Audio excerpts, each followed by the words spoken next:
구약 성경에 속하는 이 전도서는 우리 인생들에 대하여 많은 이야기를 해주고 있습니다.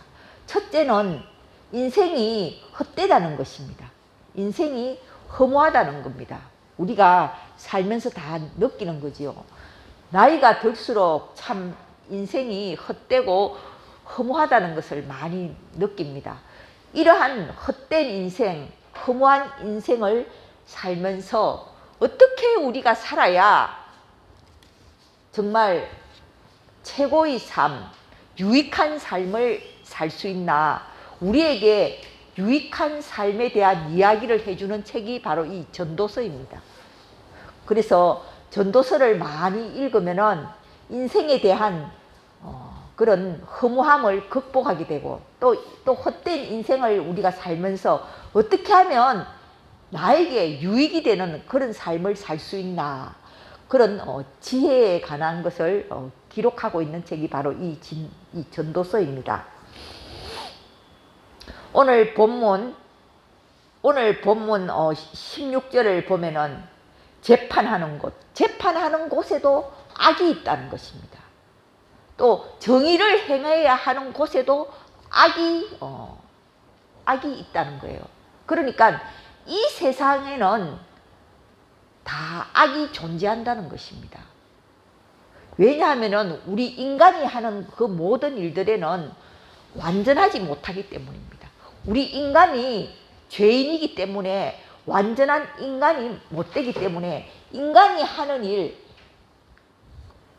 당연히 재판하는 그곳에는 정의가 있어야 함에도 불구하고 재판하는 곳에도 악이 있다는 것입니다.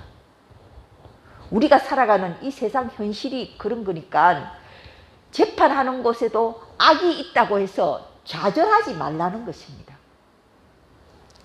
우리 김유석 집사님이 이제 경찰 공무원 시험 이제 정말 마지막으로 도전을 합니다. 이제 13일 날 면접을 보게 되는데요. 이 면접관의 그 개인 심정에 많이 딸린 거예요. 그 면접관이 마음에 들면은 그 면접이 합격하는 것이고, 그러니까 참 어떻게 생각하면은 불합리하죠.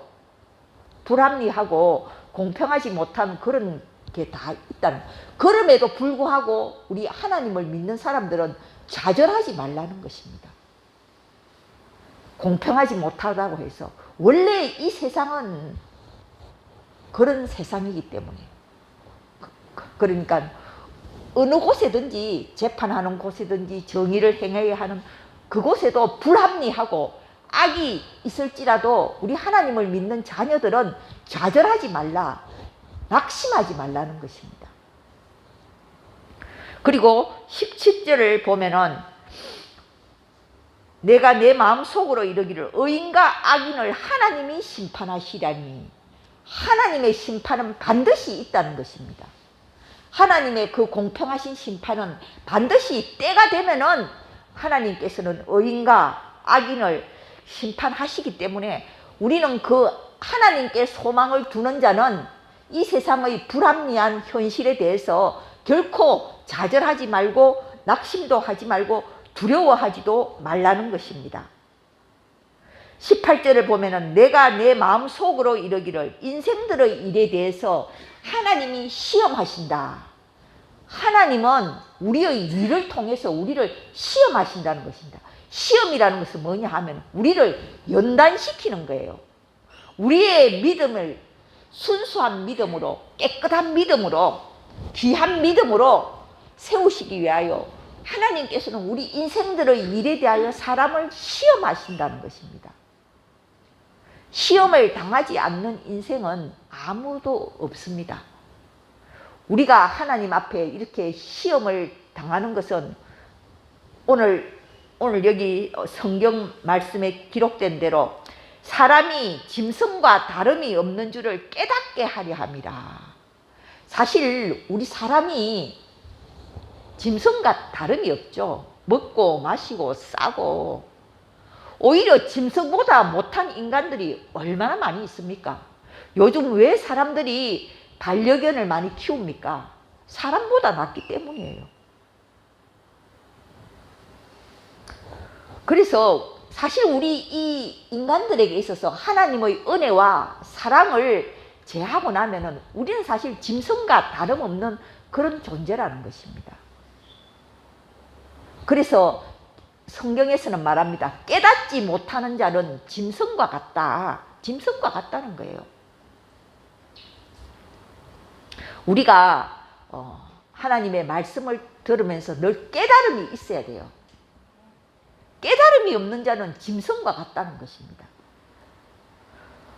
그래서 하나님께서는 우리 인간들을 시험하신다는 것입니다. 우리의 일을 통해서, 우리에게 일어나는 모든 일들을 통해서 하나님은 우리로 하여금 깨닫게 하시고 우리에게 믿음을 주신다는 것입니다. 하나님이 주시는 이 연단, 이러한 시험을 통해서 우리는 겸손한 믿음을 가지게 된다는 것입니다. 그래서 이 사람이나 짐승이나 다 다를 바가 없는데 오늘 이 성경에서 결론적으로 하는 말씀이 있습니다. 22절 우리 한번 다 같이 한번 읽어볼까요? 시작. 그러므로 나는 사람이 자기 일에 즐거워하는 것보다 더 나은 것이 없음을 보았나니 이는 그것이 그의 몫이기 때문이라. 그까지 읽겠습니다. 오늘 이 전도서 말씀의 결론은 그거예요. 사람이 자기 일에 즐거워하는 것이 최고의 삶이라는 것입니다. 우리가 이 허무한 인생, 이 유한한 인생을 살아가면서 내가 어떻게 살아야 하나? 최고의 삶이 무엇이냐? 내가 맡겨진 내 일에 즐거워하는 것. 그게 최고의 삶이라는 것입니다. 왜냐하면은 그것은 하나님이 그에게 주신 그의 몫이기 때문이다. 하나님이 그에게 주신 분복이기 때문이다. 더 나아가서 하나님이 나에게 주신 사명이기 때문이라는 것입니다. 그래서 우리는 내 맡은 일을 즐거워해야 된다. 즐거워해야 된다는 것입니다. 사람이 행복할 수 있는 길은 첫째 무엇이냐면 일이 있는 사람이 행복한 사람입니다. 일이 없는 사람, 여러분 편할 것 같죠? 그렇지 않습니다. 사람은 일이 있어야 행복한 사람입니다. 우리가 주변에서 많이 듣고 보는 것처럼 사람이 나이가 들수록 일이 있어야 돼요. 일이 있는 사람은 건강합니다. 제가 며칠 전에 그 TV에서 가수 현미 씨를 봤어요. 현미 씨가 나오는 그 프로그램을 이렇게 봤는데 현미 씨 나이가 86세랍니다. 86세인데도 불구하고 얼마나 막 이 노래를 부르는데 성량도 풍부하고 몸도 건강하고 그분은 항상 자기의 일이 있기 때문이에요. 노래를 가르치고 늘 씩씩하게 살고 우리가 현미 이렇게 생각하면 그 여자분은 씩씩하잖아요. 항상 보면 씩씩하고 그래서 일이 있는 거예요. 늘 노래 연습소 그런 데 가서 사람들에게 노래를 가르치고 자기 일이 있으니까 이렇게 자기 일이 있는 사람은 몸도 마음도 건강한 거예요. 그래서 사람이 행복할 수 있는 길은 첫째 일이 있어야 된다는 것입니다. 두 번째로는 나에게 주어진 이 일을 내가 즐거운 마음으로 즐겨야 한다는 것입니다. 그러니까 노동이 아니고 플레이 해야 된다는 것입니다. 그러니까 내가 이 일을 내가 참 먹고 살기 위해서 내가 마지못해 내가 이 일을 해야 된다. 그렇게 생각하지 말고 내가 그 일을 할 때 즐거운 마음으로 해야 된다는, 즐기는 사람이 행복한 사람이라는 것입니다. 그래서 우리 그런 말이 있죠. 어차피 피하지 못할 바에는 즐겨라. 내가 꼭 이 일을 해야 된다면은 즐기면서 하라는 것입니다. 이처럼 일을 즐기면서 하는 사람이 바로 행복한 사람이라는 것입니다. 세 번째로 행복한 사람은 대가를 바라지 않는다는 거예요. 내가 이 일을 함으로써 다른 사람으로부터 내가 칭찬을 들어야지, 내가 꼭 성공을 해야지, 그런 대가를 바라지 않고 그냥 일 자체를 하라는 것입니다. 일 자체를 즐기라는 것입니다. 그 사람이 행복한 사람이라는 것입니다. 우리는 남의 평판에 대해서, 특히 한국 사람들 그래요. 남이 나에게 뭐라 하는 거에 대해서 우리가 굉장히 신경을 많이 써요. 내가 이 일에 대해서 생각하는 것보다 남이 나를 어떻게 생각할까, 우리는 그것을 많이 생각하기 때문에 한국 사람들은 행복하지를 못한 거예요.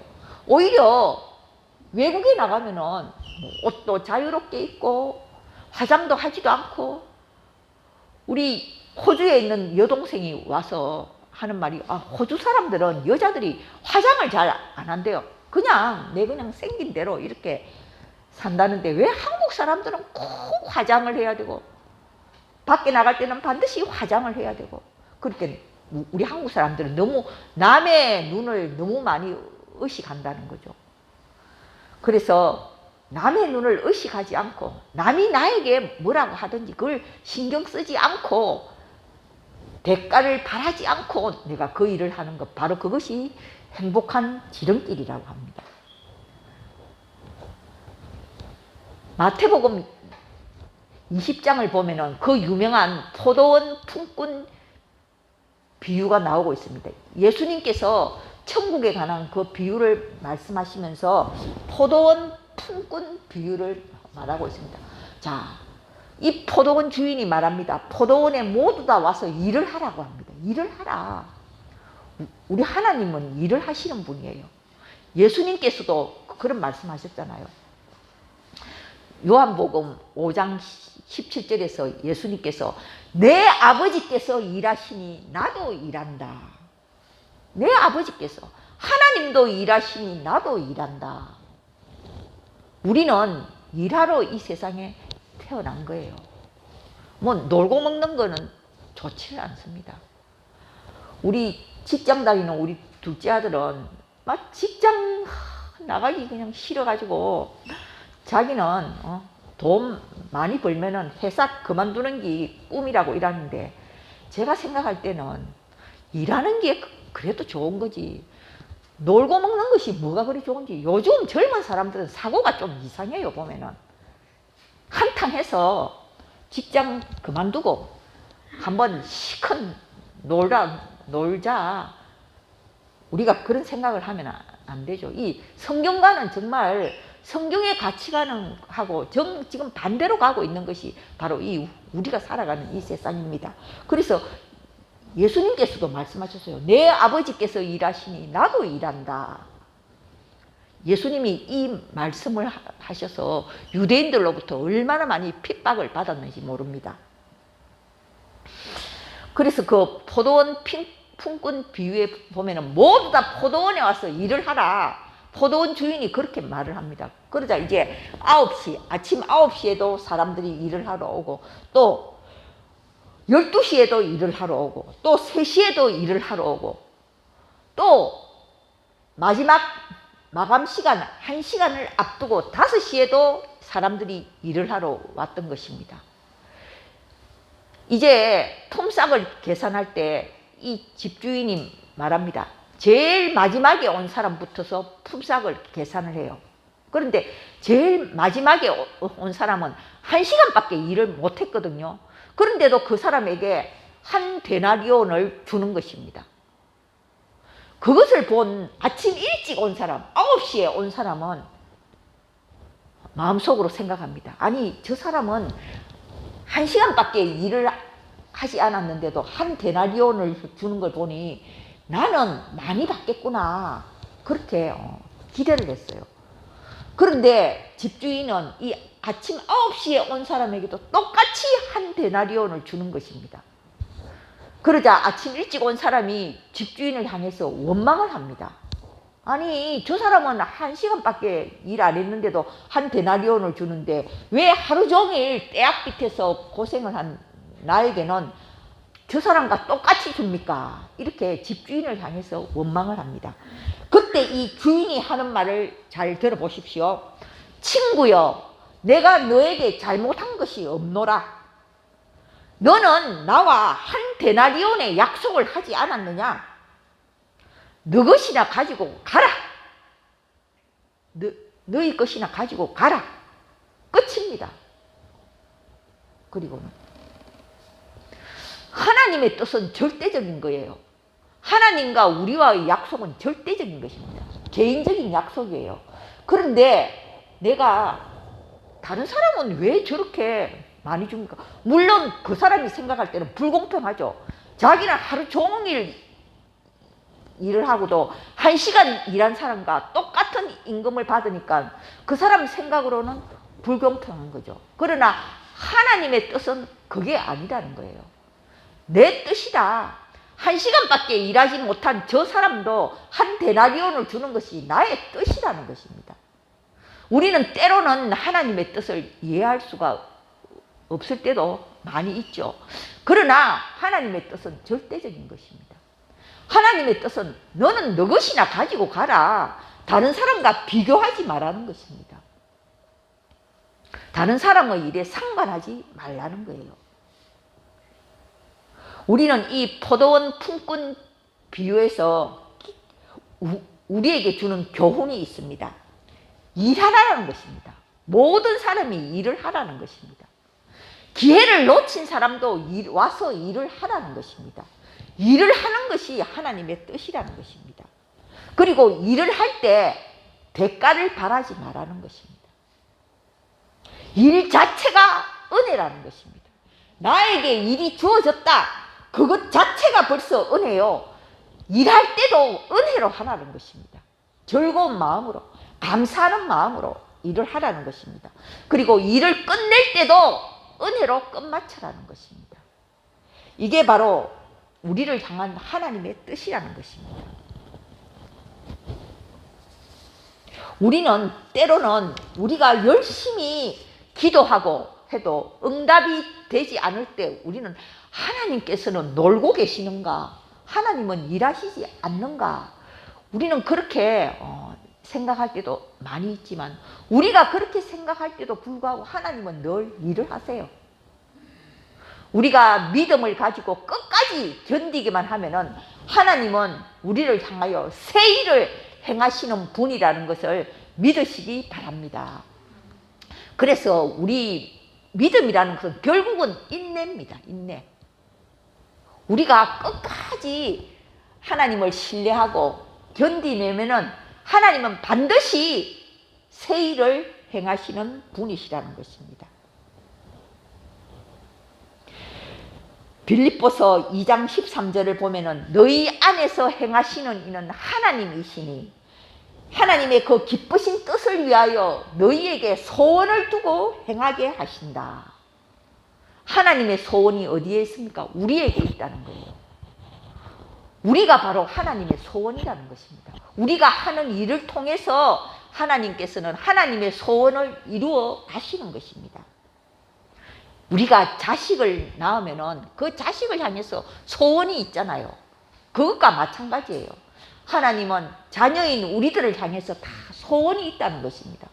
우리가 하는 일들을 통해서 하나님께서는 자기의 기쁘신 뜻을 이루어 가시는 것입니다. 사도 바울은 복음을 전하면서 어떤 자세로 복음을 전했느냐 하면은 너희 믿음과 봉사 위에 나를 관제로 드릴지라도 나는 기뻐하고 기뻐하노라. 나를 관제로 드린다는 것은 나를 제물로 드리라는 것입니다. 그러니까 사도 바울은 자기가 복음을 전하면서 나는 이대로 죽어도 좋다. 그런 자세를 가지고 늘 복음을 전했다는 것입니다. 왜냐하면 나는 내가 마땅히 해야 할 일을 다 했으니까 나는 이대로 죽어도 좋다. 나는 죄물이 돼도 좋다. 사도 바울은 그런 자세로 복음을 전했다는 것입니다. 여러분, 아브라함을 한번 생각해 보십시오. 하나님은 반드시 우리가 잘할 때만 하나님께서 하나님의 역사를 이루어가는 것은 아닙니다. 우리가 실수할 때도, 우리가 잘 못할 때도, 우리의 실수를 통해서도 하나님께서는 하나님의 일을 이루어 가시는 분이십니다. 아브라함이 믿음의 조상이지만 실수를 많이 했잖아요. 하나님께서 분명히 너에게 후손을 주겠다. 내가 너에게 별과 같이 많은 후손을 주겠다. 그렇게 약속을 했음에도 불구하고 아브라함은 10년 동안이나 기다렸지만 자식이 없잖아요. 그래서 10년째 편법으로 아들을 얻습니다. 첩을 통해서, 그 하녀를 통해서, 편법이죠. 편법으로 이스마엘이라는 아들을 얻잖아요. 그런데 하나님께서는 하나님의 약속을 반드시 15년 뒤에 이루십니다. 그리고 난 뒤에 15년 뒤에 이삭이라는 아들, 하나님이 주시는 아들을 얻게 되는 거예요. 그렇게 이렇게 이삭이 태어나자 이 편법으로 얻은 이스마엘과 하나님이 주신 이 이삭 사이에 갈등이 일어납니다. 서로 싸우게 됩니다. 그때 아브라함이 하나님께 고민을 합니다. 하나님, 어떻게 하면 좋습니까? 나의 실수로 인해서 이렇게 가정 불화가 끊이지를 않는 거예요. 그때 하나님께서는 내가 이스마엘을 통해서도 한 민족을 이루어주겠다. 하나님은 아브라함이 실수했음에도 불구하고 그 실수를 통해서도 하나님께서는 일을 하시고 역사를 이루어 가신다는 것입니다.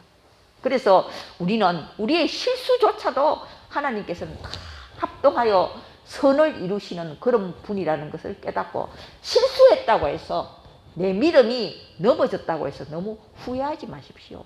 하나님은 그 넘어진 일을 통해서도 새 일을 행하시는 분이시라는 것입니다.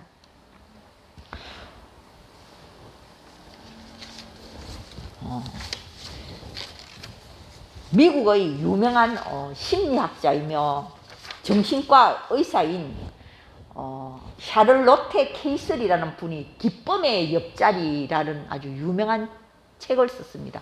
그 기쁨의 옆자리라는 이 책에 보면은 우리는 이런 습관을 가져야 된다. 우리 삶이 아무리 어려울지라도 기쁨을 발견할 수 있는 습관을 가져야 한다는 것입니다. 얼마나 좋은 말입니까? 내 삶이 아무리 어렵고 힘들고 고단해도 그 속에서 기쁨을 발견할 수 있는 그런 습관, 인생은 습관이 중요하잖아요. 기쁨을 발견할 수 있는 그런 습관을 가져야 한다는 것입니다. 그렇게 기쁨을 발견하면서 우리는 기뻐해야 한다는 것입니다. 그래서 내가 기뻐할 때 다른 사람도 기뻐할 수가 있는 것입니다. 내가 우울한데 어떻게 상대방이 기뻐할 수가 있겠습니까? 어떻게 상대방에 내가 기쁨을 줄 수가 있겠습니까? 그래서 내가 기뻐할 때 상대방을 기쁘게 할 수 있다는 것입니다. 그리고 내가 기뻐할 때 내가 행복해질 수가 있다는 것입니다. 그리고 내가 기뻐할 때 치유의 은사가 나타날 수 있다는 것입니다. 여러분, 병들었습니까? 많이 기뻐하십시오. 내 삶 중에서 내가 기쁨을 발견할 수 있는 그런 습관을 기르도록 하십시오. 그리고 이렇게 기뻐할 수 있는 사람만이 하나님께 영광을 돌리게 된다는 것입니다. 여러분, 내가 우울한데 어떻게 하나님께 영광을 돌릴 수가 있겠습니까? 그래서 오늘 성경 본문은 말합니다. 자기 일에 즐거워하는 것보다 더 나은 삶이 없다. 내게 맡겨주신 일, 하나님이 나에게 주신 목, 하나님이 나에게 주신 그 분복에 대해서 우리는 즐거워하는 것, 이게 바로 최고의 삶이라는 것입니다. 구원받은 우리에게는 일 그 자체가 축복입니다. 우리가 일을 할 때 창조하시는 그 하나님의 역사에 우리가 동참하게 되는 것입니다. 아무것도 하지 않는 사람은 하나님의 역사에 동참할 수가 없는 것입니다. 그러므로 일이 주어질 때 감사함으로 받으시고 또 이 일을 즐기면서 또 이 일을 통해서 나의 기쁨이 되고, 내가 기뻐할 때 다른 사람에게도 기쁨이 되고, 또 내가 행복하게 되고, 또 나의 이 병든 몸도 치유가 나타날 수 있는 그런 즐거워하는 사람, 자기 일에 대해서 즐거워하는 사람, 자기 사명에 대해서 즐거워하는 자가 되시기를 주님의 이름으로 축원합니다. 기도드리겠습니다. 하나님 아버지, 이 거룩한 아침에도 귀한 성도님들을 보내주시고 또 하나님의 말씀을 전하게 해주시니 참으로 감사를 드립니다. 하나님 아버지께서는 저희들에게 이 아침에 말씀하십니다. 자기 일에 즐거워하는 자가 되라. 이것이 최고의 삶이다. 내가 기뻐함으로 상대방을 기쁘게 하고, 내가 기뻐함으로 내가 행복해질 수 있고, 내가 기뻐할 때 치유의 은사가 나타나는 것이다. 이 귀한 말씀을 우리가 마음속에 생기면서 하나님께서 나에게 주신 목, 하나님이 나에게 주신 가정에 대해서, 하나님이 나에게 주신 환경에 대해서, 하나님이 나에게 주신 직장과 사업에 대해서 늘 즐거워하며 기뻐하며 또 상대방에도 기쁨을 줄 수 있는 그런 복된 성도들이 다 되게 도와주시옵소서. 예수님의 이름으로 축복하며 기도드립니다. 아멘.